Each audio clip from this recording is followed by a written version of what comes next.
Buenas tardes, mis queridos hermanos, su vida. Dios bendiga a su familia, Dios bendiga su ministerio, su barrio. ¿Cómo le va? ¿Cómo está hoy? Bienvenido a DICEDA, Alianza de Iglesias Cristianas Evangélicas de Argentina, y en este espacio que es de Cairo, Centro de Formación Pentecostal. Hoy estamos con la clase número 9 de síntesis bíblica del Viejo Testamento, síntesis bíblica 1. Acuérdense que estamos dando poesía hebrea. Todo lo que vamos a ver hoy, lo que vimos la clase pasada, estaba dentro de la poesía hebrea. Y dentro de la poesía hebrea, acuérdese que había ciertas partes de cómo identificar la poesía. ¿Sí? ¿Se acuerda que vimos la poesía lírica, que era Salmos? Pero también vimos a Job, que era la poesía didáctica. Y hoy estos dos libros que vamos a ver están dentro de esa parte de la poesía didáctica, que es Job, que es Proverbio y que es Eclesiastés. ¿Sí? Entonces, hasta ahí no se me confunda. Estamos en poesía hebrea. Nos va a faltar uno, nos va a faltar Cantar de los Cantares, que es la otra poesía lírica junto con Salmos. ¿Sí? Así que lo que usted escuche, escúchelo bien para que no se confunda. Hoy vamos a estar en la clase número 9 con Proverbios y Eclesiastés. Dentro de la poesía hebrea, esta parte de la poesía es la poesía didáctica, que nos enseña algo directamente, así como lo fue Job. ¿Sí? Bien, entonces eso es lo que vamos a ver hoy, clase número 9. Vamos a seguir con la poesía hebrea y la poesía didáctica. Vamos a ver entonces Proverbios primeramente. Vamos a ver cuántos proverbios, quién los escribió, cuántos cantares, y vamos a ver cómo creían ellos y cómo metían parte de la poesía que no daba justamente con este razonamiento, pero simplemente como un hecho histórico, porque ahora está bien ordenado así como está. Entonces vamos a ver Proverbio y Eclesiastés. Eclesiastés es uno de los libros más lindos para mí que hay en la Biblia, no solamente por el hecho de la enseñanza que tiene, sino por partes muy concretas que dice el predicador, sino por la situación en la cual el Espíritu Santo se lo dejó escribir al predicador, a Eclesiastés, para que nosotros pudiésemos aprender didácticamente algo que muchas veces nosotros, aunque quizás no lo digamos directamente, añoramos o queremos, o hasta algunos nos atrevemos a pedirle a Dios estas cosas en las cuales el predicador nos está diciendo y nos va a decir vanidad de vanidades. Pero vamos a empezar con Proverbios. Acuérdese, poesía hebrea. Estamos en la clase número 9, síntesis bíblica 1, y vamos a ver estas dos porciones, estos dos libros que están dentro de lo didáctico. Pero vamos a comenzar orando. Padre, en el nombre de Jesucristo, te damos gloria, honra y alabanza. Te bendecimos, Señor, Padre de la gloria. Te damos gracias por este hermoso día que nos has hecho vivir, Señor, con problemas, con soluciones, Señor, con bendiciones, Padre de la gloria, con cosas que ahora, en este momento, nos son contrarias, pero que son suministradas por tu hermosa santidad, Señor, y por tu hermoso amor hacia nosotros para que algo se concrete en nuestras vidas. Gracias, Señor, por lo que ahora nosotros vemos contrario, luego será favor para nuestras vidas de tu parte. Por eso te damos gracias, Señor, Padre de la gloria. Te alabamos, Señor, te rendimos gloria, honra y alabanza, cualquiera sea la circunstancia que mis hermanos estén pasando. Gracias, Señor, porque sabemos que en tu mano estamos nosotros sostenidos, Señor, y tú no nos sueltas, papá. Gracias, Señor, Padre, acompañemos a aquellos que están tristes, a aquellos que lloran, y acompañemos a aquellos que ríen, Señor, Padre de la gloria, pero siempre haciéndole acordar a nuestros hermanos y a nuestro corazón que por sobre todas las cosas tú eres el que perdura, tú eres el eterno, Señor, tú eres el que nos has escogido. Papá, gracias, Señor, por esta situación. En el nombre de Jesucristo hemos pasado de muerte a vida en nuestro Señor Jesús. Por eso nada tiene que ver Belial con nosotros, nada tiene que ver el diablo con nosotros, nada tiene que ver el mundo con nosotros, Señor. Vivimos en este mundo, pero no somos de este mundo. Pertenecemos a la Jerusalén celestial. Gracias, Señor, por comprender estas cosas cotidianamente, para que nuestro ojo no nos haga caer, Señor, y nuestra mente, Señor, no nos juegues por el alma una mala pasada, sino que esté siempre debajo del Espíritu, para que el Espíritu Santo ordene nuestra estantería interna. Gracias, Señor, te damos. Bendigo a mis hermanas, Señor, bendigo a mis hermanos, Padre de la gloria. Clamo para que tú, Señor, le des más entendimiento al 100 por 1 de todas las cosas que podemos ir aprendiendo, Señor. Padre Celestial, ayúdanos a comprender este compendio, esta biblioteca tan linda que nos has dejado y que está llena de tesoros. Bendecimos tu palabra, Señor. Reprendemos a Satanás, el diablo, y le ordenamos que salga fuera de los lugares donde están tus hijos, fuera donde está leyéndose tu palabra, porque Él no soporta la santidad de tu palabra, de tu amor y la presencia del Espíritu Santo. Gracias te damos, Señor, porque tú nos regeneras y nos lavas con tu palabra todos los días. Bendecimos este estudio, bendecimos Proverbios, bendecimos Eclesiastés. Gracias, Señor, por dejarnos estos hermosos ejemplos. Te damos gloria, honra y alabanza y comenzamos este estudio en el nombre del Padre, del Hijo y del Espíritu Santo. Amén. Mantenga su Biblia, hermana querida, en el libro de Proverbios. Proverbios, capítulo 1, versículo 1, porque ahí es donde vamos a comenzar. Y mire, qué bueno que es esto. Acuérdense, clase número 9. Vamos a empezar por Proverbios. Y dice acá en su material, el material que tengo yo, dice, capítulo 16, para que usted pueda saber, aprende Proverbios capítulo 9, versículo 10. El temor de Jehová es el principio de la sabiduría y el conocimiento del Santísimo es la inteligencia. Mire, en este pedacito simplemente podemos entender de que Dios no dejó nada librado al entendimiento del hombre, porque sabemos que sin su guía, sin su presencia, sin su espíritu, sin tener, la revelación y la iluminación de parte del Señor, somos un desastre, ¿sí? Pero hay dos palabras que dicen en este pedacito que son lo esencial donde debemos buscar. Porque dice, el temor de Jehová es el principio de la sabiduría y el conocimiento del Santísimo es la inteligencia. Y estas dos palabras que cuánto uno quiere en su vida y cuánto tiempo lo ha buscado quizás en lugares donde no está lo que viene del cielo, sí está lo que viene del hombre. Y hablo de la sabiduría y el conocimiento. Habla de sabiduría y conocimiento. Sabiduría y conocimiento. Hombres que permanentemente son alabados por otro hombre por la sabiduría y el conocimiento que tienen sobre lo terrenal, sobre cómo es el hombre, han estudiado al hombre, lo han hasta sacado parte por parte y saben cómo es la composición material del hombre. Y hasta muchos se han ido, ¿sí?, del lugar de la vista del hombre, han llegado a la luna, han llegado a unos cuantos lugares un poco más lejos, que quizás uno piensa que sería imposible de llegar para un humano común y corriente. Por eso uno los tiene allá como hombres muy sabios, los tiene como hombres muy inteligentes, como hombres que superan al común denominador de las masas. Pero para Dios dice que el sabio y el inteligente es el que le tiene temor reverente a Jehová y el que busca el conocimiento del Santísimo. Ese es el que tiene entonces justamente estas dos cosas, sabiduría y conocimiento.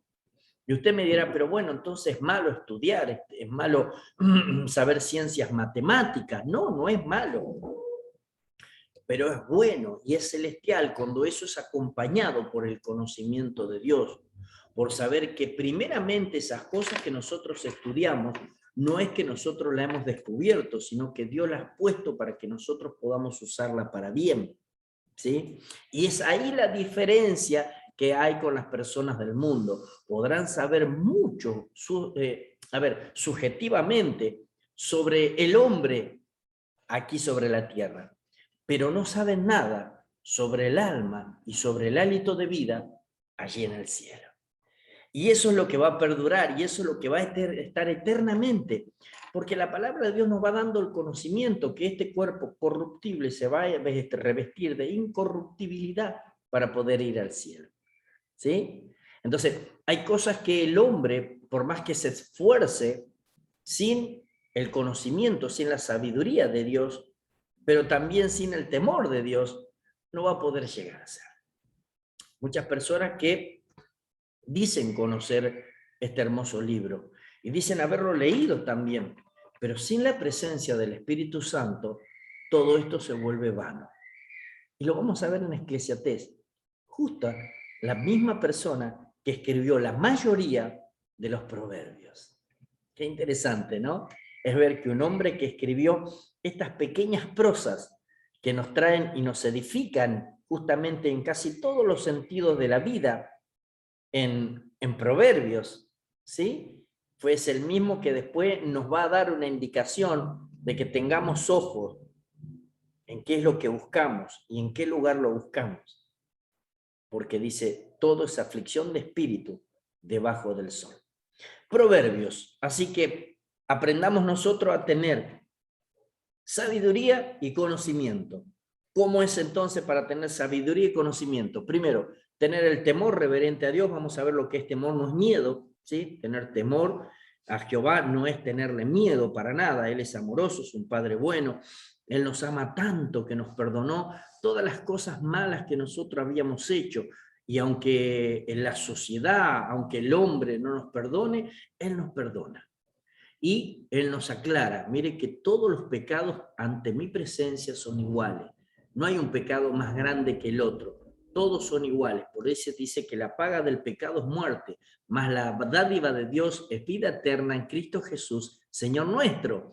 O sea, a ver, el hombre puede juzgar entre pecado y pecado, pero Dios no. Dios juzga todos los pecados igual para darle perdón a todas las personas que así se arrepientan y busquen su presencia. Por eso es que la sabiduría y el conocimiento del Señor vienen de distinta manera en la cual lo busca el hombre común. El hombre común busca la sabiduría, busca el entendimiento para enriquecerse, para hacerse poderoso, para dejar una casta que pueda ir mucho más allá de los años que él vive, para poder dejar una logia, para poder dejar una secta, para poder dejar un legado de maldad. Pero es muy raro que pueda llegar al cielo. Aún los grandes varones del Señor que no se acercaron a Dios y que hicieron vacunas y que salvaron a muchas miles de personas, ellos dejaron ese legado tan lindo para poder sanarnos, pero lo que ellos también dejaron fue la manera en que los otros malvados puedan estudiar el mal, y hoy, por culpa de esas personas, millones y millones están muriendo, ¿sí? Uno hizo bien en hacer la penicilina, pero ese le dio el entendimiento para que el otro haga un virus tan malo y tan perverso como el día de hoy, bajo la misma bata y bajo el mismo color, para que maten a millones de personas. Y otros montones de vivos en el cual te digan a vos que eso es bueno para curarte de eso que ellos mismos hicieron. Por eso, hermano y hermana querida, el conocimiento y la sabiduría simplemente vienen de parte de Dios. Bien. Proverbios presenta a Jesucristo como nuestra sabiduría. ¿Por qué? Porque Jesucristo nos dio a conocer muy bien al Padre y dice que a través del Espíritu Santo todas las cosas de Él nos serán dadas a nosotros. Y dice que todo lo de Él, porque lo del Padre también es de Él. Entonces, Él es nuestra sabiduría. Dice que en Él estamos completos. Mire usted, en Él estamos completos. Qué linda palabra es esa y qué bueno sería que nuestro crecimiento sea lo suficientemente grande como para comprender que en Él estamos completos, que no necesitamos otra cosa, que necesitamos recurrir a Él cada vez que una necesidad se haga imperiosa en nuestra vida. Pero en Él estamos completos, no en otra persona. Poemas para vivir sabiamente. Qué lindo. Qué lindo es cuando estos poemas, esta poesía didáctica, se puede resumir en poemas para vivir sabiamente. Mire qué bueno que es Dios, y esto es lo que siempre yo saco a relucir. El Señor nos dice cómo vivir sabiamente con poemas. No te lo dice así tan malo ni severo, sino, hijo, aprendete estos poemas, que esto te va a traer un montón de cosas buenas a tu vida y te va a salvar de un montón de cosas malas. Proverbio significa máximas, refranes, máximas refranes, dichos sabios. También puede significar semejanza o comparación. ¿Se acuerda cuando estudiamos y empezamos a estudiar la poesía hebrea, que nosotros decíamos que la mayoría de las poesías hebreas y las que estaban clasificadas, así mismo como para enseñar o didáctica, usaban mucho el paralelismo? ¿Se acuerda? Decían una cosa para terminar otra. O decían que esto es bueno y lo otro es malo. Proverbio tiene mucho justamente de eso, el paralelismo. Dice Proverbio, efectivamente el libro de los Proverbios es una colección de sabios refranes, es sabiduría concentrada en frases cortas y penetrantes, en comparaciones, dice, simples y certeras, a fin de enseñar a vivir sabia y justamente conforme a los preceptos de Dios. Si alguien puede decir, bueno, pero yo no entiendo la ley de Dios. Primeramente que ahora son mandamientos, no es ley. Y esos mandamientos dice que no son gravosos. Pero si alguien se quiere quedar, ¿sí? Porque hay muchos que se están quedando con el Viejo Testamento y usted dice, no puedo entender la ley, aunque estoy en el Viejo Testamento. Bueno, justamente con estos refranes cortos, pero concisos, puede vivir sabiamente en la ley de Dios y en los preceptos de Dios, ¿sí? Qué bueno, ojo, dije preceptos de Dios, no del hombre, ¿sí? Bien, porque ellos habían agregado los hombres muchos preceptos que no pertenecían a Dios. De hecho, Jesucristo los reta a los fariseos cuando le dice, ustedes dicen, pueden decir escorbán para no ayudar a su padre y a su madre, cuando Dios le había dicho, honra a tu padre y a tu madre. Y no es que lo diga yo, está en la Biblia. Entonces el Señor Jesús mismo le había dicho, ustedes están poniendo esos preceptos que no vienen de Dios y no vienen del hombre. Leemos Proverbio, inteligentemente, sabiamente, tenemos esa capacidad para saber qué es bueno y qué es malo. Y tiene un motivo justamente este libro, por qué fue escrito. ¿Quién escribió Proverbios? Dice. El primer versículo del libro lo anuncia. Vamos a ver. Proverbios capítulo 1, versículo 1 dice, los proverbios de Salomón, hijo de David, rey de Israel. Entonces no hay duda quién lo escribió, la mayoría de esto fue Salomón, hijo de David. Dice, hijo de David, rey de Israel, recordemos el don específico que Dios le otorgó. ¿Se acuerda que era lo que él había pedido? Sabiduría, inteligencia para poder llevar este gran pueblo, dijo, y Dios se lo dio. Pero hay cosas que también sorprenden. Dice, la Biblia nos cuenta que Salomón escribió 3.000 proverbios y 5.000 cantares. ¡Wow! Mirá si tenía sabiduría, ¿no? Pero vamos a lo que nos atañe a nosotros, 3.000 proverbios.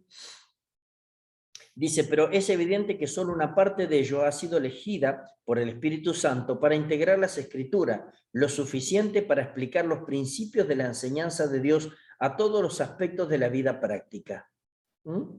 Entonces eligió el Espíritu Santo y le hizo escribir los proverbios, ¿sí? Simplemente de 3.000, le hizo hacer 31, pero no son todos de él, ahora vamos a ver ahí, para que nosotros podamos saber, simplemente con estas poesías cortitas didácticas, cómo llevar adelante una vida piadosa en Cristo Jesús nuestro Señor. Dice así, Proverbios, Eclesiastés y Cantares, no se me confunda acá, Proverbios, Eclesiastés y Cantares, eran llamados por el antiguo pueblo hebreo los libros de la sabiduría. Pero acuérdense que Cantares es lírico. Bien, pero ellos llamaban los libros de la sabiduría.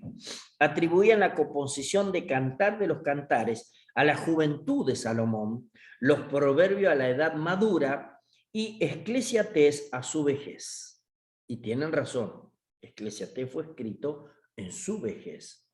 Cuando Dios, ahora ya lo vamos a ver, cuando lleguemos ahí, cuando Dios le dijo, ya mi presencia no va a estar más contigo por cuanto hiciste algo muy malo, y era la idolatría, ¿sí? Algunos capítulos de los proverbios fueron escritos por otros varones inspirados, como Agur y Lemuel, capítulo 30 y 31. Y el 31 tan lindo que lo vamos a leer, aunque es de Lemuel, vamos a leer el 31 en Proverbios también, porque me interesa que escuchen ustedes las hermanas lo que dice ahí, ¿sí? Y vamos a ver que esto de la modernidad no es tan moderno. Qué bueno, porque Dios siempre se anticipa a todo. Divisiones principales de Proverbios, dice. Resulta difícil establecer un orden de división en un libro como este, porque tal como ocurre con los Salmos, no se trata de una serie de acontecimientos históricos, ni lleva una gradación de razonamientos, pero podemos separarlo en 5 secciones como sigue. O sea, cada vez que escribe alguien inspirado por el Espíritu Santo un pensamiento o un proverbio, no tiene justamente una manera de decir cómo lo hizo, quién hizo primero, cuál hizo segundo, sino que son razonamientos celestiales y dados a conocer y escritos por la orden del Espíritu Santo. Entonces no tenemos una cronología exacta de cómo fueron puestos.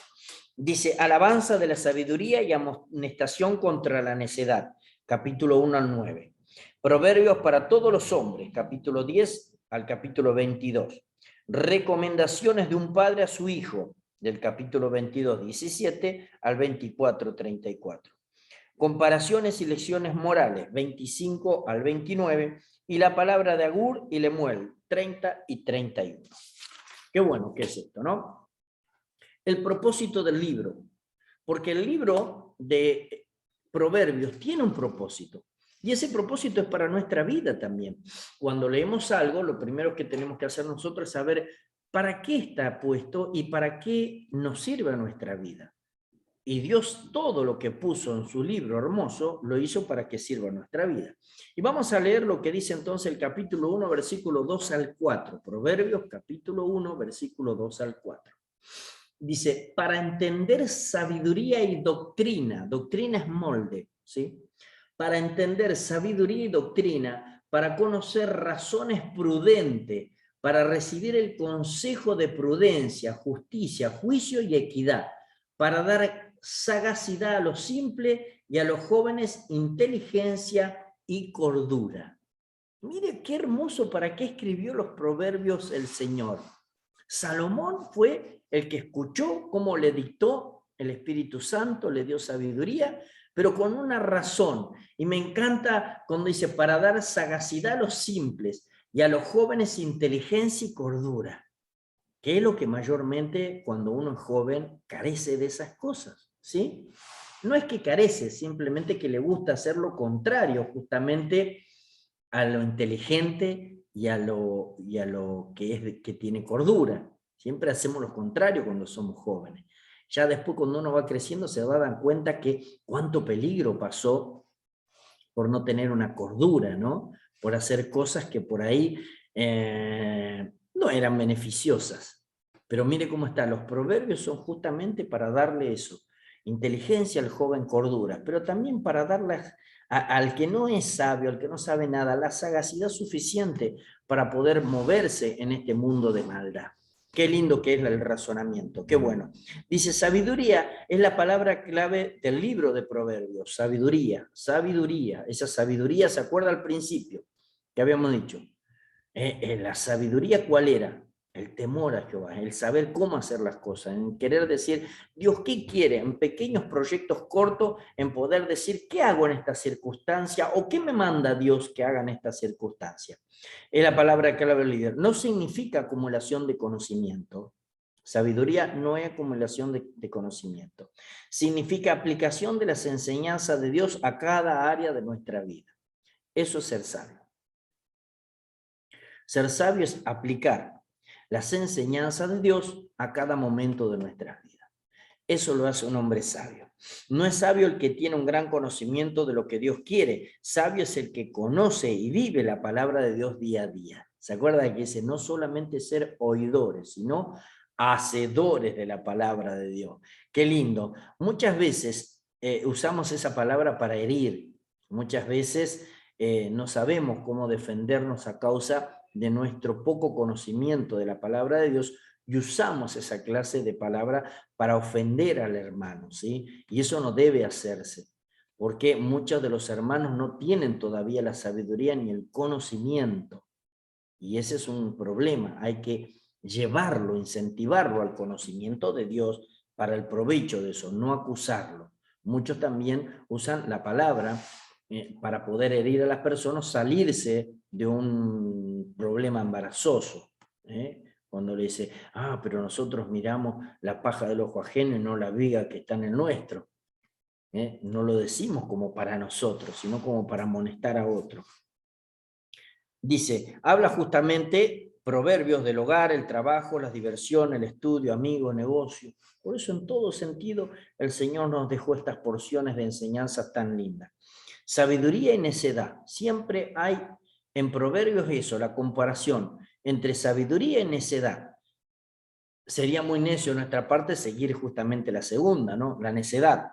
Dice, esta es la línea principal de todo el libro. Observe ser especialmente capítulo 1 al 9. Desde el capítulo 10 en adelante tenemos lo que propiamente se denominan los proverbios.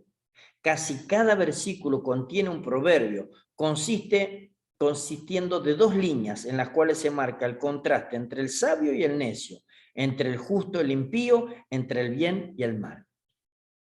Capítulo 10 en adelante, justamente habla de esos proverbios, en una comparación entre el bien y el mal, el necio y el sabio, qué lindo, ¿no? Y entre el justo y el injusto, para que nosotros tengamos la enseñanza perfecta del cielo. Qué lindo. La sabiduría conduce a la vida y a todo lo que es bueno y justo. La necedad es solo una vida a media, desperdiciada, que termina en la perdición y en la muerte. ¿Conoce a alguien necio todavía? El hombre sabio vive según las normas de Dios. Se pregunta, ¿qué quiere Dios que haga? Ese es el hombre sabio. Cuando está por hacer algo, cuando un problema viene a su vida o cuando algo que necesita solución y tiene él que poner su opinión, lo primero que debe hacer el Hijo de Dios es, ¿qué debe querer hacer que Dios ahora? ¿Qué debo hacer, Dios? ¿Qué debo decir? ¿Cómo debo actuar? ¿Está bien si digo esto? ¿No está bien si digo esto otro? Y Dios le va a traer a memoria simplemente un proverbio, seguramente, o un salmo. Dice, el hombre necio vive según su propio capricho y deseo. Yo hago lo que quiero. ¿Se acuerda lo que dice? El necio dice, no hay Dios. Qué lindo, ¿no? Porque el necio no reconoce que hay Dios hasta que algo sucede en su vida. Y lo que fue puesto en su corazón sale a flor y decir, pedirle ayuda a ese Dios que primeramente dijo que no existía. Muchas personas, indudablemente, se van al infierno por no tener a Dios, por no reconocer a Dios. Y parecería duro, pero es algo que está en la Biblia también. Aquel que no acepta al Hijo de Dios, dice, no va a tener manera de llegar a Dios. Y si no tiene manera de llegar a Dios, ¿a dónde va? No hay otro camino. Se va al infierno. Y es por eso que Dios nos manda a nosotros a evangelizar, a ser testigos en Judea, en Samaria y hasta el final del mundo. ¿Por qué? Para que nadie pueda decir, cuando llegue el juicio del trono blanco, a mí nadie me dijo. Dios se va a ocupar de que todos sepan de que Él mandó a su Hijo para salvación. Por eso el necio únicamente, aquel que no tiene conocimiento o aquel que está embotado a causa del diablo para que no le brille el Evangelio de Jesucristo, puede llegar a decir, no hay Dios. No quiero creer en Dios, es otro sistema. No me gusta seguir a Dios, está dentro del libre albedrío que Dios le dio al hombre. Tampoco es para que nosotros lo juzguemos, y Dios tampoco lo va a juzgar, pero la palabra sí. O sea, no hay manera. Dice que Él quiere que todos los hombres se salven y vengan al conocimiento de Dios, que hay un solo intermediario entre Dios y los hombres, Jesucristo hombre. Dios quiere que todos se salven y vengan al conocimiento de Dios. El problema es que cuando yo digo no quiero conocerlo, entonces yo mismo solo me estoy condenando. Yo solo estoy eligiendo ir allá a chamuscarme un poquito más de lo que estoy, ¿no? Pero si Dios dice, yo quiero que vos vengas al conocimiento, no simplemente Dios te está diciendo, yo quiero que venga y te doy los medios para que vos puedas venir al conocimiento. ¿Cómo? Te puse maestro, apóstoles, pastores, lo que vos quieras. Te di Biblias gratis, Biblias hasta en lugares donde vos ni siquiera te podés decir dónde va a haber una Biblia. Pero ahí hay Biblia, por eso nos levantó nuestros hermanos Gediones, que en cuántos lugares ellos con tanto amor dejan Biblia. Hasta en esos lugares que lo menos que van es a buscar una palabra de Dios, Dios le dejó la palabra, ¿sí? Hay en esos lugares que la mayoría de las veces son fornicaciones, ahí está la palabra de Dios. Así que el día en que ellos por ahí digan, no, a mí nadie me avisó, ¿qué había en la mesita de luz? ¿No había un librito ahí de color medio azul apagado, con letras doradas que decían los Gediones y que decía que la divina palabra? ¿No decía la Biblia? El Nuevo Testamento, lo que nos da salvación. Por eso, mis hermanos queridos, es muy sabio el Señor y muy bueno. Y por eso es que nosotros podemos encontrar en los proverbios esa parte tan esencial que necesitamos cada uno de nosotros para vivir conforme a lo que Dios nos dejó para que tengamos vida eterna, no para hacerle beneficio a Él. Muchas personas creen que pueden hacerle un beneficio a Dios y no le hacemos beneficio a Dios, le agradecemos a Dios por el sumo beneficio que hizo nuestro Señor Jesucristo en la cruz del Calvario. Dios no se siente así como decir, ay, menos mal que vino mi hijo Horacio a la iglesia, ¿qué sería de la iglesia si mi hijo Horacio no va? No, él se va a doler y va a decir, ¿por qué no viene este morocho si cuántas veces lo llamé? Pero él ya hizo el sacrificio, que no nos correspondía y no tenía por qué hacerlo, pero lo hizo por amor a nosotros, por amor a su creación. Así que cuando nosotros vamos, cuando nosotros hacemos, cuando le obedecemos, es el agradecimiento hacia Él por tanto que hizo. Imagínense, Él hizo así y nosotros por día podemos agradecerle así. A ver si y eso sería mucho. Le estoy dando una gracia terrible con todo lo que hizo Él así. Así que no es que nosotros le hacemos un favor a Dios, ni al pastor, ni a las iglesias. Le agradecemos a Dios. Y no solamente en la iglesia, sino en nuestra vida cotidiana, en nuestro hogar, en nuestro lugar donde estemos. Le agradecemos a Dios cuando nos portamos, como dicen los proverbios, en la forma correcta. Sabiduría para todas las áreas, dice. Qué bueno. Qué lindo es tener sabiduría para todas las áreas. En los proverbios hallamos palabras de sabiduría también para los negocios, para decisiones y planes, para las tentaciones diarias de una ciudad moderna, para las relaciones con el amigo y con el prójimo. Proverbio nos dice cuál es el buen gobernante y cuál no lo es. Mirá vos hasta lo que nos dice Proverbio. Nos dice cuál es el buen gobernante y cuál no lo es. Qué bueno sería, sí, vos lo estás diciendo. Qué bueno sería que el pueblo le pregunte a Dios cuál de todos estos que se postulan, ¿sí? Estas langostas, estos saltón, revoltón, ¿cuál es bueno, Señor? ¿Cuál es el que va ahí? A ver, miramos esta lista, esta otra. Señor, ¿alguno de ellos podrá llevar adelante inteligentemente a este pueblo? El que no gobierna con la presencia de Dios no es buen gobernante. Tiene además mucho que decirnos sobre el enojo y la mansedumbre, el orgullo y la humildad. Nos da la verdadera dimensión de la riqueza y la pobreza. En fin, casi no existe problema de la vida práctica que no tenga una respuesta en el libro de los Proverbios. ¿Cómo no leerlo, no? ¿Cómo no leerlo? Me encanta a mí cuando dicen estas cosas, porque es como que nosotros tenemos la solución, pero no queremos encontrarla, ¿sí? Es como que damos la vuelta la cara para el otro lado de la solución. Entonces te gusta sufrir. Dice, Cristo nuestra sabiduría. ¿Es posible para nosotros, tan débiles e imperfectos, vivir cada día con sabiduría? ¿Cómo yo?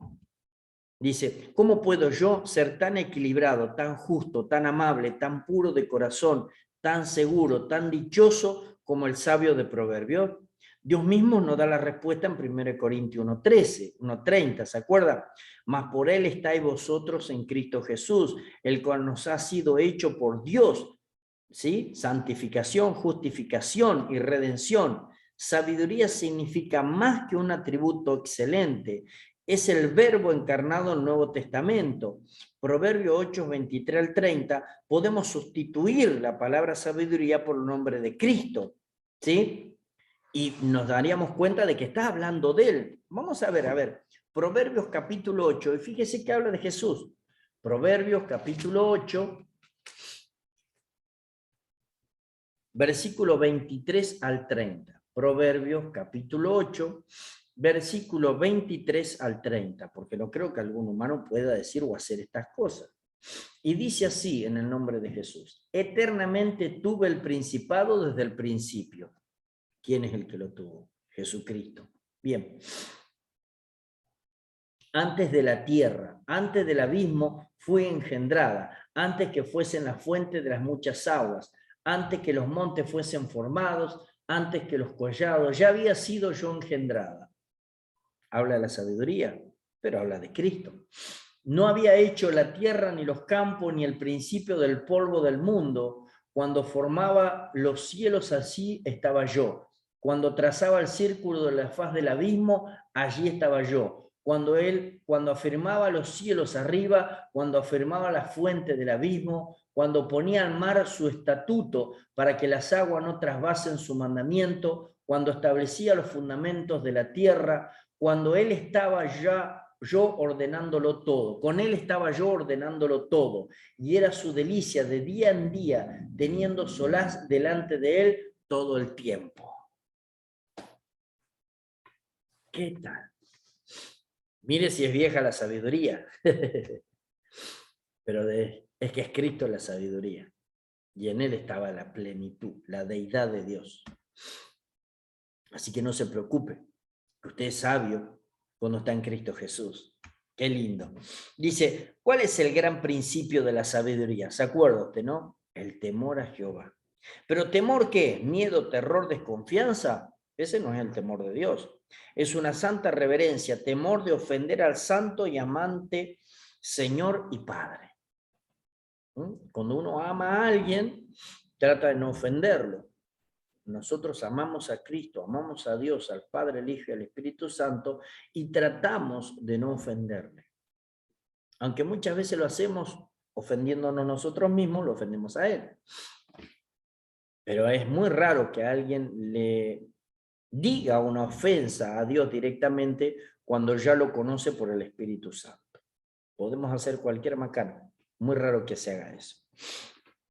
Si amas al Padre, tendrás un santo temor de ofenderle. Si tienes un santo temor de ofenderle al Padre, tendrás un santo gozo en conocer y poner en práctica su deseo. Será dócil en obedecer la voz de Cristo, tu sabiduría. Qué lindo que es Proverbio, y qué bueno poder examinarlo, y qué bueno que nosotros podamos justamente darnos cuenta de lo lindo que es la palabra de Dios y el mandamiento de Dios. Me encanta esto. ¿Por qué? Porque nosotros nos tenemos que dar cuenta justamente de las cosas que hay. Mire, quiero leerles para terminar Proverbios. Vayan a Proverbios capítulo 31, por favor. Proverbios capítulo 31, versículo 10 en adelante. Y presta atención bien si usted entendió de que esto lo escribió el Espíritu Santo y que la fecha en la cual está escrito esto, si es Salomón quien lo escribió, está mucho antes de la venida de nuestro Señor Jesucristo, mucho antes que un montón de personas se den cuenta que la tierra es redonda. Ya le decía, él estaba cuando hacía el círculo de la tierra, no dijo el plano de la tierra. Mucho antes que un montón se crean el padre de algo, como un hombre aborrecible llamado Simón Freud o Hackensen, ¿sí? Que se creen que por simplemente mirar conductas de hombres saben todo cómo fueron formados los hombres. Qué vergüenza. O antes de que uno llamado Empédocles se creía poder tener la sabiduría total. Muchos antes. Y mire cómo el Señor sabía qué decirle. Y mucho antes que empezaran un montón a decirle de que valía la pena el diferenciarse en sexo. Dios ya le había dado permiso a la mujer para hacer todas las cosas que ahora están creyendo que pueden hacerlas. Mire lo que dice sobre la mujer, Proverbios capítulo 31, versículo 10 en adelante. Dice así, o un hombre llamado Pichón Rivieri, por favor, me estaba olvidando. Lean la vida de Pichón Rivieri. Dice, elogio de la mujer virtuosa. Mujer virtuosa, ¿quién la hallará? Dice, porque su estima sobrepasa largamente a las piedras preciosas. Alabado sea el Señor. Estás esperando que un hombre te diga que sos linda. Cuando Dios te dice que si vos lo querés a Él, te llama mujer virtuosa. Y que muy pocos pueden hallarla, porque no hay muchas mujeres virtuosas. Y dice, su estima sobrepasa largamente la de las piedras preciosas. ¿Quién no quiere tener? Imagínate que vengan mañana con un rubí así grande, ¿eh? Y vengan así con un rubí y te digan, ¿qué elegís? ¿O este rubí o esta mujer que está leyendo la Biblia? Me causa gracia, ¿no? Porque imagínate que te vengan con un lingote de oro así y espeso así grandote. Y te digan, ¿qué es mejor para vos? ¿Este lingote de oro o esta mujer, la cual va todos los domingos y todos los sábados a la iglesia y ayuda a los pobres y lee la Biblia? ¿Cuál es mejor para vos? No me respondan los varones, lo mismo les podría decir a las mujeres, no me respondan. Tratemos de ser coherentes y hablar entre hermanos. Mira, para Dios, dice, sobrepasa largamente las piedras preciosas. No son nada, para mí esa piedra no vale nada. Para mí vale más mi hija. ¿Cómo las trata el Señor? El corazón de su marido está en ella confiado y no carecerá de ganancias. Ojo, el corazón de su marido está en ella confiado y no carecerá de ganancias. O sea, la mujer también traía ganancias al hogar.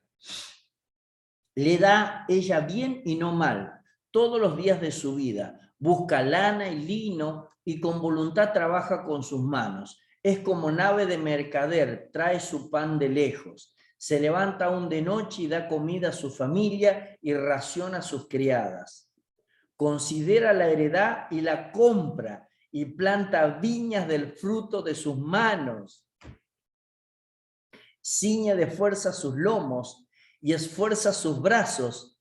Ve que van bien sus negocios. Su lámpara no se apaga de noche. Aplica su mano al uso y sus manos a la rueca.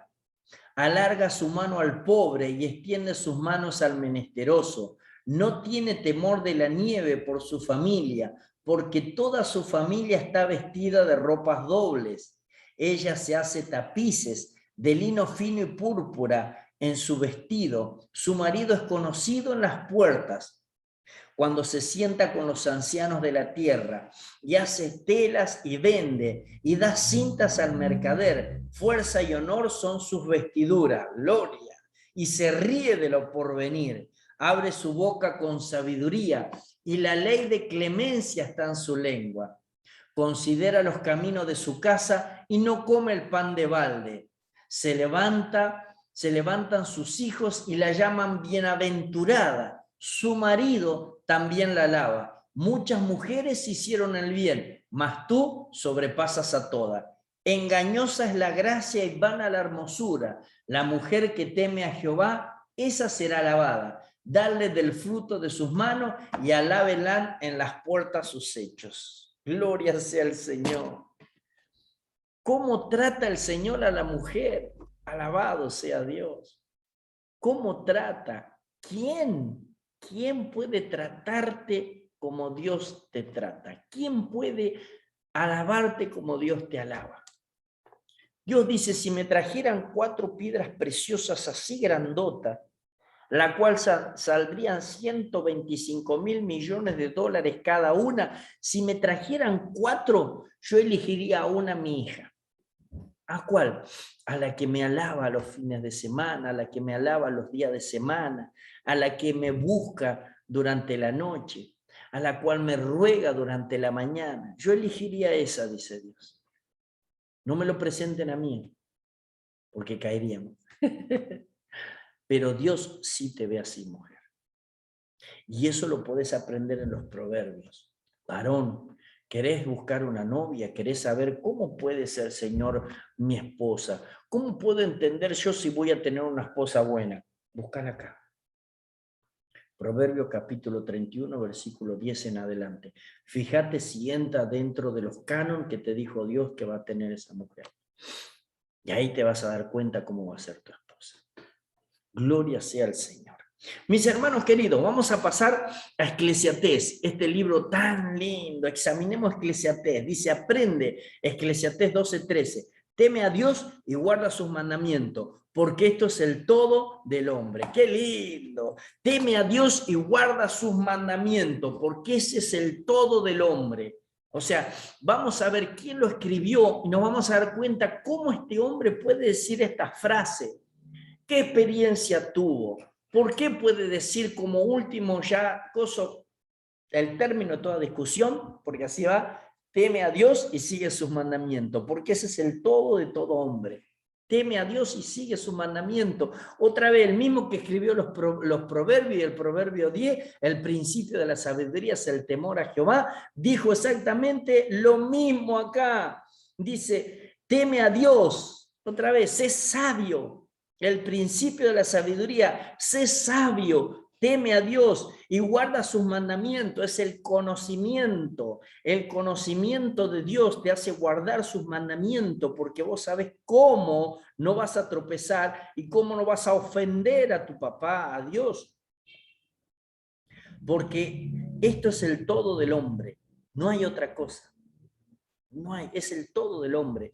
Y no te lo está diciendo alguien que quizás le faltó algo para vivir, porque vamos a ver, ¿habrá vivido todas las cosas este hombre? ¿Habrá hecho algo como para decir, che, todas las demás cosas no van a llegar a cubrir la necesidad que cubre tu vida cuando vos sos temeroso de Dios y seguís sus mandamientos? Mirá que estaban en la ley, y ahora nosotros estamos en la gracia. Nuestro Señor Jesucristo boga por nuestras causas. Él está muy interesado en que vos seas salvo, pero muy interesado. Tal es así que Él dejó su sangre en pago de cada una de nuestras maldades, pecados, y por su llaga nosotros fuimos sanados. Por eso Él fue molido, golpeado hasta el extremo. Porque lo que quizás vos en una película ve que es un azote y le duele a Él veía la cura mía y tuya. Él decía, si me pegan una vez más, voy a poder sanar a tal persona. Si me aguanto un latigazo más, el cáncer de esa persona va a salir.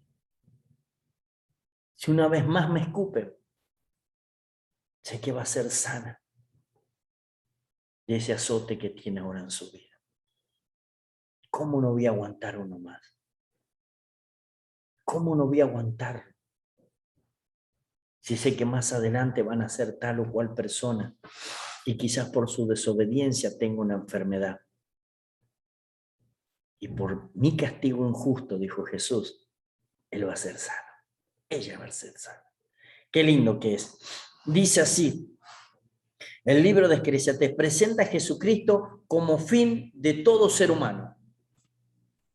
Eclesiastés presenta a Jesucristo como el fin de todo ser humano. En él estamos completos, te lo estaba diciendo. Así Salomón fue como lo pudo ver por el Espíritu Santo. La palabra Eclesiastés significa el predicador, ¿sí? Algunos, si vos los buscás, también significa miembro, ¿sí? De un lugar, miembro de una asamblea. Eclesia era iglesia, llamado fuera de. Entonces, Eclesiastés es miembro justamente de esa asamblea. Miembro que habla en la asamblea. Es un predicador, es un eclesiastés, es alguien que habla en la iglesia. Eclesiastés como el título dice, y bien podemos considerar a Eclesiastés como el último mensaje de un elocuente predicador que se levanta ya lleno de canas para darnos una solemne advertencia, fruto de una larga experiencia. Proverbio, acuérdense que decían, los que conocían Proverbio, fue escrito cuando él estaba en su vigor de Dios, ¿sí? Era maduro. Cantar de los Cantares cuando era joven y sobre todo predominaba el amor. Y ya vamos a ver en la clase de que viene de qué amor anuncia Cantar de los Cantares. Pero Eclesiastés en su vejez, lleno de sabiduría. Y esa sabiduría le hacía saber justamente poder decir las declaraciones que él hizo justamente en este libro. El fin de todo discurso. Teme a Dios y sigue sus mandamientos. Te lo voy a resumir así, dice, ¿no? Como diciendo, te lo voy a hacer largo para que vos sepas las advertencias, pero hay algo muy cortito. Si no querés estudiar mucho, teme a Dios y sigue sus mandamientos. Pero no vas a poder seguir sus mandamientos si no estudias y no sabes cuáles son. Dice así, ¿quién escribió Eclesiastés? El primer versículo del libro nos da la respuesta. Eclesiastés capítulo 1, versículo 1 otra vez. Palabras del predicador, hijo de David, rey de Jerusalén. Ah, Salomón, el mismo Salomón. Qué bueno que es esto, ¿no? Dice, este libro constituye una confesión final de Salomón, una autobiografía en síntesis escrita hacia el ocaso de su vida. Divisiones principales de Eclesiastés: confesión y observación de una larga experiencia, advertencia y consejos finales. Temas para poder meditar. Si tan solo pudiera darme el gusto. Y esto es lo que yo decía. Eclesiastés, y ahora vamos a ver cuándo lo escribió y por qué. Pero la base fundamental de Eclesiastés es decirte qué experiencia tiene el hombre en un lugar específico. ¿Cómo le va al hombre? Y al hombre en el cual vivió todas las cosas que pudo vivir, al que pudo vivir pocas como al que pudo vivir muchas, como al que pudo vivir muchísimas. Dice, ¿quién no pensó así alguna vez? Dice, si tan solo pudiera darme los gustos. Meditemos la experiencia notable, quizás única, de un hombre que pudo darse todos los gustos. ¿Y cuál fue el resultado? Él tenía título, conocimiento, inteligencia, salud, honores, riqueza, placeres, posición encumbrada, popularidad. ¿Qué más quería él? ¿Qué no tuvo Salomón? Y él dice, di mi corazón a inquirir en todos los deseos. Todo, todo, todo. Eclesiastés capítulo 2, versículo 1. Mirá, dije yo en mi corazón, ven ahora, te probaré con alegría y gozarás de bienes. Mas he aquí, esto también era vanidad.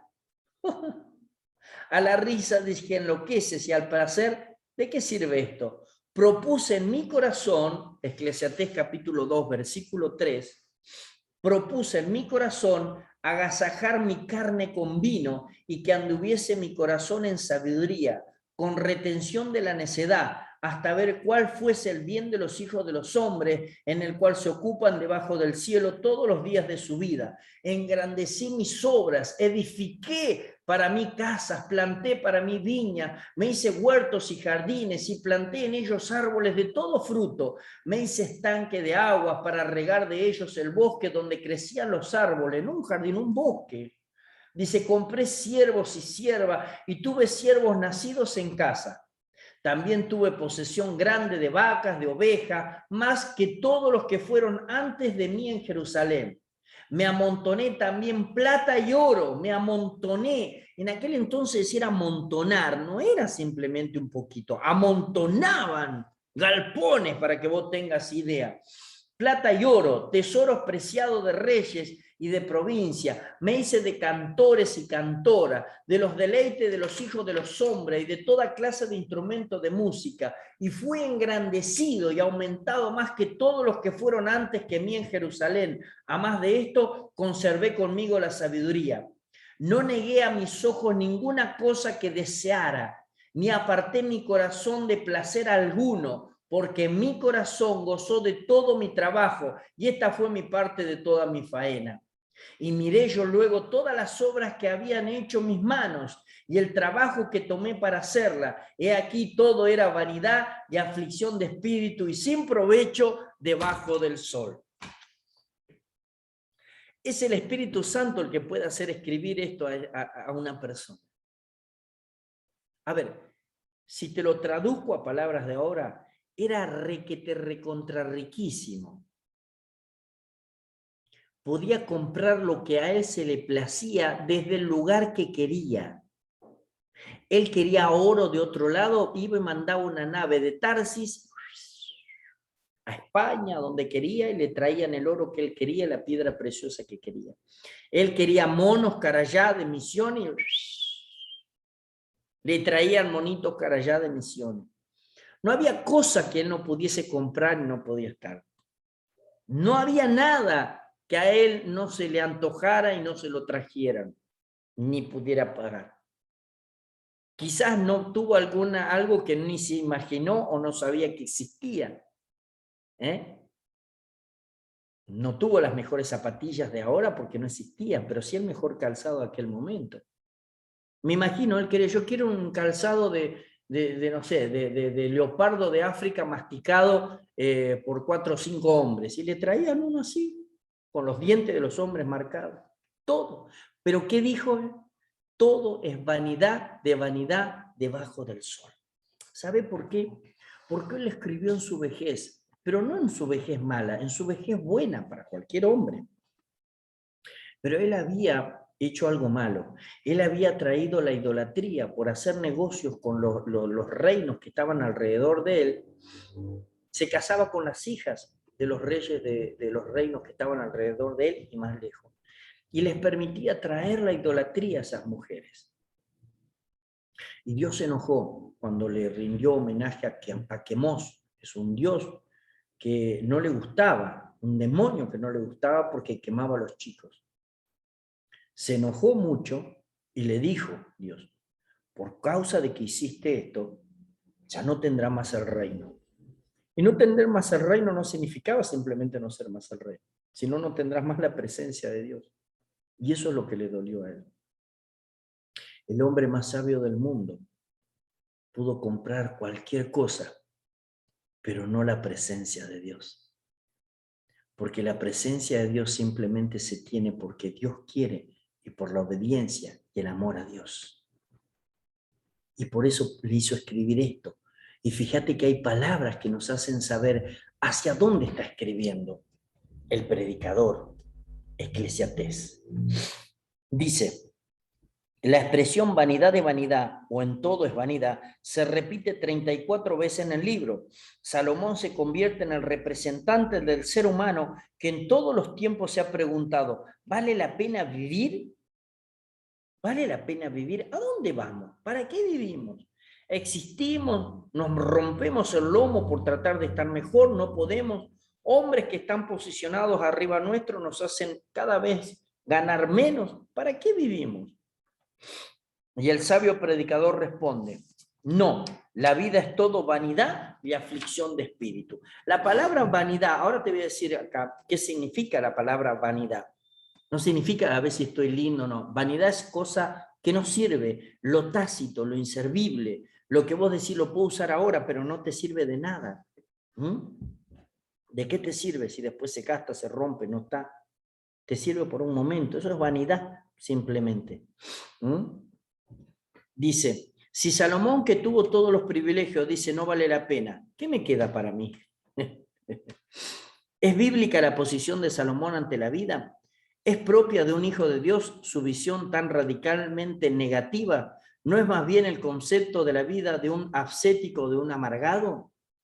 La respuesta a estos y otros interrogantes surge ante el negativismo y el fatalismo de Eclesiastés. Emerge con mucha claridad del mismo libro inspirado. Obsérvese una frase de 3 palabras que se repite en muchos versículos y que está la solución de lo que habla él.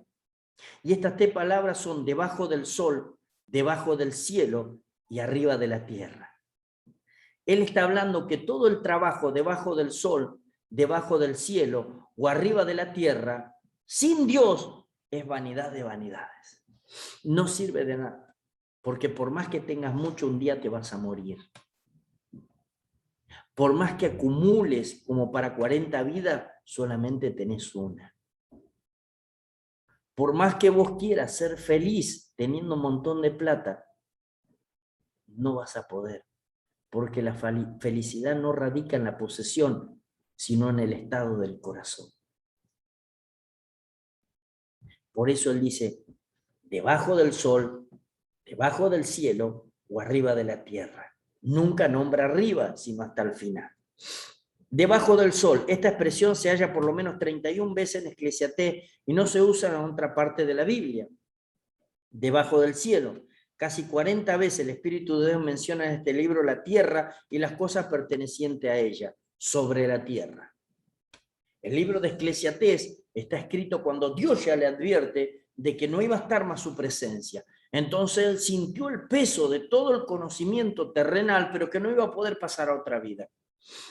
Él estaba contento, seguro y sabio, porque sabía, dice, bueno, se termina esta vida y el Señor me regala en su presencia otra vida. Allá voy a pasar y yo pasé de muerte a vida. Pero cuando Dios le dijo, no, se te ha quitado esa vida, se te ha quitado el reino, me queda nada más que lo de la tierra, pero eso no sirve para nada. Y bueno, Salomón, es porque Dios te dio la sabiduría para que vos puedas darte a entender de que de nada sirve la vida acá abajo. ¿Para qué hiciste eso? ¿Para qué? Yo nunca te mandé a que vos hagas negocio con los demás y te cases con las mujeres de los otros y extienda el territorio. Yo a Israel le dije, la tierra de Canaán fluye leche y miel suficiente. ¿Para qué querés hacer más de lo que yo dije? Terminaste cayendo, Salomón. Por eso escribió Eclesiastés. Arriba del sol, dice, detrás de la amargura de Eclesiastés podemos oír y entender, dice, con una nueva luz las palabras del Señor Jesucristo, cuando afirma, cualquiera que bebiere de este agua, volverá a tener sed. ¿Se acuerda San Juan 4:13? Cuando le dice, ¿cómo me darás tú del agua, dice, esta agua? Dice, cualquiera que bebiera de esta agua, de este pozo, volverá a tener sed. ¿Por qué? Porque es agua de la tierra, porque está hecha para la tierra. Va a volver a tener sed, y de hecho es cierto. Anda, toma un vaso de agua y después no tomes más, por toda la vida. Pero dice, el que beba del agua que yo le doy, correrán ríos de agua de vida, saltarán para vida eterna. Cuando sos lleno del Espíritu Santo, hay una generación permanente de vida que no solamente se queda en tu vida, sino salta para vida eterna, salta para el testimonio, salta para que los demás las conozcan. Sos una fuente. Una fuente significa donde vienen a beber los que necesitan. Por eso es que él decía, debajo del sol. Debajo del sol, bebé ese agua, vas a tener sed. Arriba del sol, ya no se tiene más sed. Dice, el río de la vida se pierde en la nada, separado de la fuente de la vida. Una vida suscrita a los estrecha área debajo del sol padecerá una insatisfacción existencial, insatisfacción que se da entre los pobres y entre los ricos, entre los ignorantes y entre los sabios, entre los súbditos y entre los reyes. Todos tienen sed. Pero hay un plano de vida donde se respira plenitud y eternidad. El verdadero significado de la vida no se halla debajo del sol, sino arriba del sol. En aquel que dice, yo soy la vida, yo soy la resurrección y la vida. El que cree en mí, aunque esté muerto, vivirá. Varias veces el resplandor de esta luz de arriba aparece en breves relámpagos, aquí y allá en Eclesiastés, hasta que en los últimos versículos el predicador nos señala claramente cuál es el modo de escapar de la nada al todo, de una falta total de significación a una integración total en el significado eterno. Teme a Dios y sigue sus mandamientos, porque eso es el todo de todo hombre. ¿Querés pasar el sol? ¿No querés quedarte vivir debajo del sol? Teme a Dios y sigue sus mandamientos. ¿Querés tener vida eterna? ¿Querés saber cómo pasaste de vida a muerte? Teme a Dios y sigue sus mandamientos. Sé sabio, conoce al Santísimo, dice. El principio de la sabiduría es acercarse a Dios. Y la inteligencia, conocer las cosas que siempre nos dejó dicha el Santísimo. Proverbios y Eclesiastés. Dos libros dentro de la poesía didáctica que nos enseña claramente cómo debemos vivir, siendo felices mientras nosotros miremos por encima del sol, por encima de la tierra, y que vivamos en aquel que está en ese lugar, que todo lo hizo para nuestra satisfacción, para que le demos gloria a él. Mis hermanos queridos, clase número 9, entonces vimos Proverbios y Eclesiastés. Es bueno que usted los repase, porque hay un montón de preciosos conceptos que hay en estos libros y que usted lo va a poder entender sabiendo cómo lo escribieron, quién lo escribió y pudiendo ver por qué lo escribió así de esa manera. El consejo que daba Salomón siempre a lo último. ¿Se acuerda usted? Vamos al capítulo 12, por favor. Capítulo 12 de Eclesiastés para terminar. Versículo 1 en adelante, es cortito.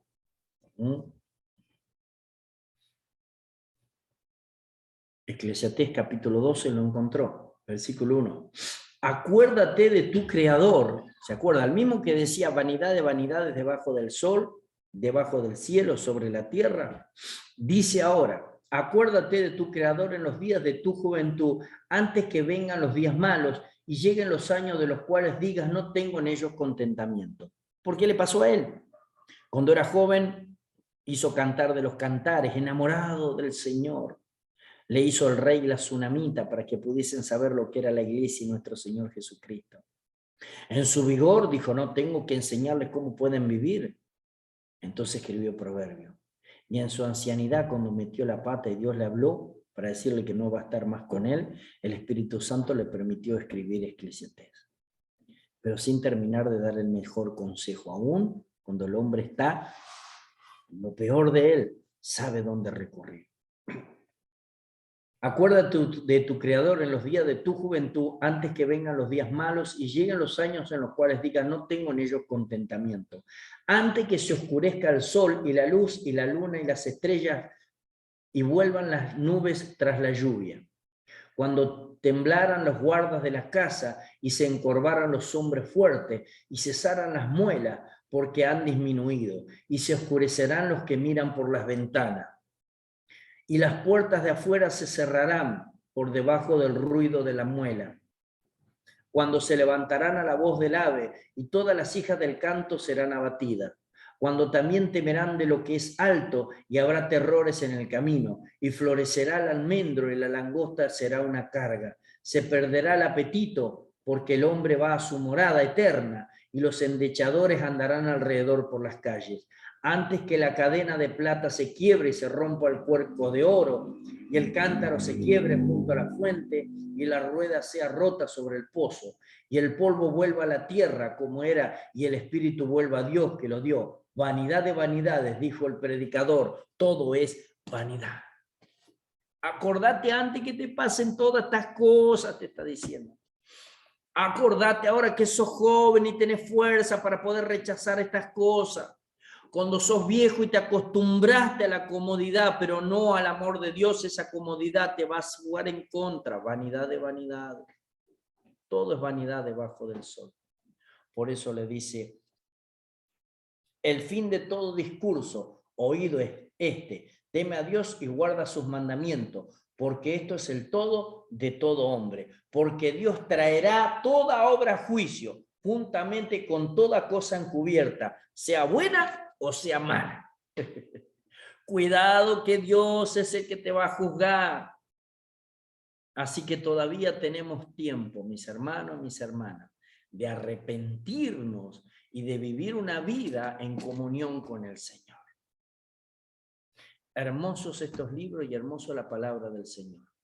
Vamos a orar. Padre, en el nombre de Jesucristo te damos gloria, honra y alabanza. Te bendecimos, Señor. Te damos gracias, Señor, Padre de la gloria, porque podemos ver una vez más tu amor, Señor, plasmado en tu escritura, Señor. El Espíritu Santo enseñándonos permanentemente cómo vivir una vida en plenitud con tu compañía. Gracias, Señor Padre Celestial, porque nos hace sentir feliz, Señor Padre de la Gloria, porque las cosas que nos faltan, Señor, son simplemente vanidad, porque teniéndote a ti, tenemos todo, Señor. Gracias, Señor, por mis hermanos, bendigo sus vidas, sus hogares, Señor, bendigo su canasta, su entrar y su salir. Padre de la Gloria, te damos gracias, Señor, y bendecimos tu palabra y tu presencia en el nombre del Padre, del Hijo y del Espíritu Santo. Amén. Que Dios los siga bendiciendo, mis hermanas y mis hermanos queridos, y la próxima clase nos volvemos a ver.